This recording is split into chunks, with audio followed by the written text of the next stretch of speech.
My family wants me to cheat on my boyfriend, so they locked me in a room with another man, but it didn't end the way they expect. It's strange how families can make things complicated. I've known Jake since we were kids, not by choice, but because our parents were practically inseparable since high school. With my 2 older brothers and Jake's 3, our gatherings were like chaotic reunions, full of loud conversations and inside jokes. For a long time, Jake and I were part of that, especially when we were younger. He was the cool older kid, and I was his shadow until we hit our teens. Then things got weird. Somewhere along the line, Jake became distant. Maybe it was just growing up, or maybe it was the way our parents kept pushing us together, like we were some kind of arranged marriage waiting to happen. Even now, they haven't let it go, which is ironic because we're both happily taken.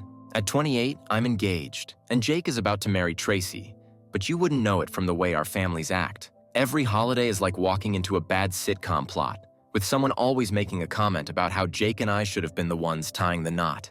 It's gotten to the point where I avoid family gatherings altogether, but even that hasn't stopped the whispers. One Christmas, after too many pointed remarks and sideways glances, I pulled Tracy aside. I said, "Listen, our families have this weird obsession with Jake and me.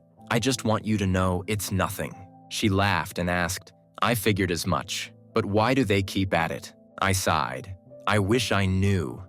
Jake and I haven't been close in years. It's just them being them.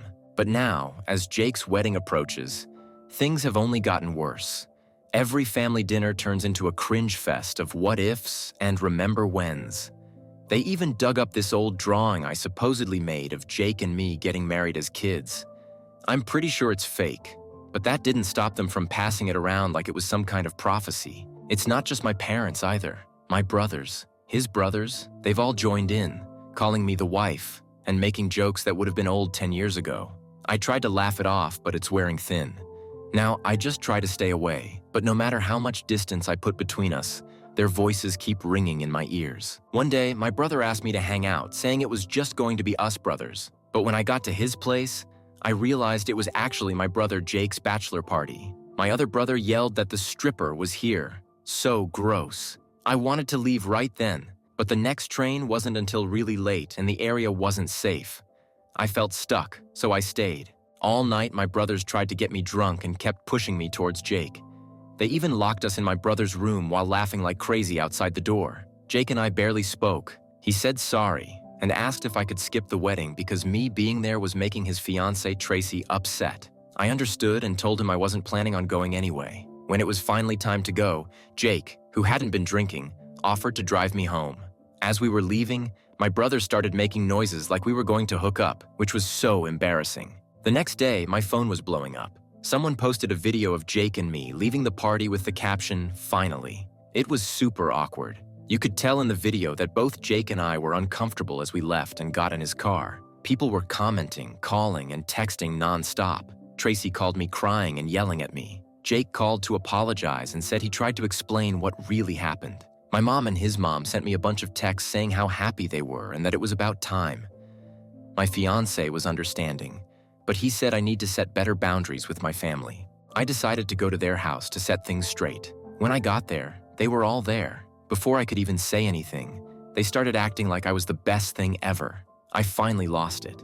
I started yelling, telling them that Jake and I are not and never will be a thing, and that I would never leave my fiancé. I told them again that I wouldn't be at Jake's wedding, and if they didn't stop this nonsense, I was cutting them all out of my life. I was sick of it and just wanted to live my own life, not the weird fantasy they had cooked up. By the end of my rant, my mom and Jake's mom were crying, and my dad just told me to leave. Since then, my brothers keep texting, saying I'm awful for treating our family that way when they just want what's best for me. Here's an update for you 6 days later. Update 1. Jake and Tracy broke up. Update 2. My fiancé was cheating on me with Tracy the whole time. Update 3. I think I might have feelings for Jake, but I cannot let our families win.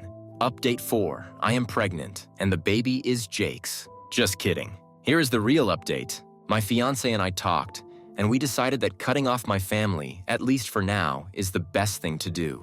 I sent a message to my parents and brothers explaining that I need some space from them for a while. I told them I love them, but I can't deal with their pressure and manipulation anymore. They've been acting so badly that it's made me angry with them and even a little bit with Jake. They ruined any chance we had of having a good relationship, and they made me feel used and ashamed. I even told them that if Jake wasn't my fiancé, their behavior would have put me at risk of being assaulted. I also told them that their controlling behavior is why I never share anything about my life with them. Being around them hurts, and I'm in a bad mood for days after seeing them. I dread holidays with them, and have even wished for an accident or illness just to get out of going. They've already shut themselves out of my life, and they won't be there for my wedding, kids, or any other big moments. After sending the message, I left our group chat, blocked them all, and felt this huge weight lift off my shoulders. I cried with my fiancé for hours, not even sure if I was sad, relieved, or happy. It was all so confusing that I eventually just fell asleep. Jake also cut off his side of the family. Tracy told me he went to their house, dumped a bag of their stuff on the table, told them to leave him alone, and walked out. His mom tried to contact me, and my dad tried to get in touch with Jake. Our families have been targeting them too. My parents even called the police to my house, claiming my fiancé was holding me hostage. The police couldn't do much, but they said they'd make a note that I'm not being abused.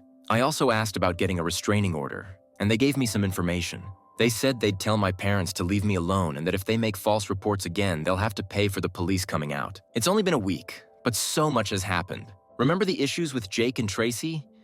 Well, things are getting better. Jake and I still aren't close, and he and my fiancé aren't exactly friends yet.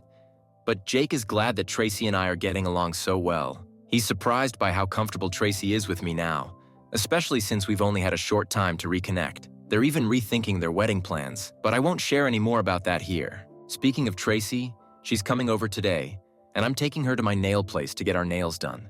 After that, we're going to a game store because she really wants to try one of those escape rooms.